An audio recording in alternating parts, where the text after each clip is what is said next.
নিজের বেলায় আটিসুটি, পরের বেলায় দাঁত কপাটি, তাই না?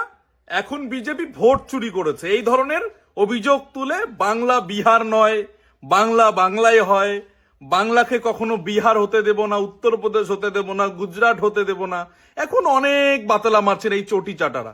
তাদের উদ্দেশ্যে বলি, 2024 লোকসভা নির্বাচনে বিজেপির যখন সিট কমে গেছে, তখন এই ইন্ডি জোটেরা স্বপ্ন দেখেছিল দেশের প্রধানমন্ত্রী মমতা বন্দ্যোপাধ্যায় হবে, রাহুল গান্ধীকে দেশের প্রধানমন্ত্রী করবে। কি স্বপ্ন দেখেছিল, দেশের প্রধানমন্ত্রী তো হতে পারলো না। এবার 2024 লোকসভা নির্বাচনের পর যে কয়েকটা বিধানসভা নির্বাচন হয়েছে যে স্টেটগুলোতে, সেখানে বিজেপির ফল ভালো করেছে, এনডিএর ফল ভালো করেছে। এটা নিয়ে তৃণমূল কংগ্রেসের এবার সমস্যা, ইন্ডি জোটের সমস্যা। এখন ইন্ডিদের মুখে একটাই কথা, ভোট চুরি করে নরেন্দ্র মোদী ক্ষমতায় আসে। 2024 লোকসভা নির্বাচনে যখন ইন্ডি জোটেরা এমপি পেয়েছিল, তখন একবারের জন্য মনে হয়নি যে ইভিএম ঠিক নয়, ইভিএম ভুল, ইভিএম এ ভোট চুরি হচ্ছে, নরেন্দ্র মোদী ভোট চুরি করছে।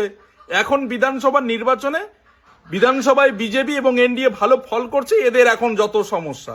এত নাটক বাংলার মানুষ, সারা ভারতবর্ষের মানুষ দেখছে। পরাজয় জেনে এখন পশ্চিমবঙ্গের মানুষের সামনে এত নাটক ছাড়ুন। পশ্চিমবঙ্গের মানুষ সকলে ভালো করে জানে, বোঝে যে পশ্চিমবঙ্গটা কোন জায়গায় দাঁড়িয়ে গেছে, পশ্চিমবঙ্গটা কি অবস্থায় আছে, বাংলার মানুষ কতটা পিছিয়ে আছে, বাংলায় ইন্ডাস্ট্রি নেই, বাংলার যুব সমাজের ভবিষ্যৎটাকে নষ্ট করে দিয়েছেন। চাকরি চোর, গরু চোর, কয়লা চোর, সব ধরনের দুর্নীতির বাসা পশ্চিমবঙ্গে করেছেন।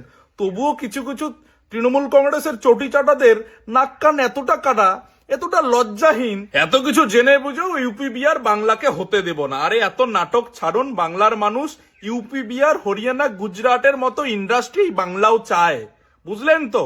নিজের বাপেরা আপনাদেরকে ফেলে রেখে বাইরের রাজ্যে গিয়ে কাজ করছে, ভিন রাজ্যে, ওই সেই বিজেপি শাসিত রাজ্যে গিয়ে কাজ করে আপনাদের বাড়িতে গিয়ে অন্ন তুলে দিচ্ছে। আর আপনি বাংলাকে বিহার হতে দেবেন না, বাংলাকে গুজরাট হতে দেবেন না। নিশ্চয়ই চটি চাটাদের এতটুকু বুঝাতে পেরেছি। সকলে ভালো থাকবেন, চোখ কান খোলা রাখবেন। জয় হিন্দ, ভারত মাতা কি জয়, এতটুকুই বলার ছিল।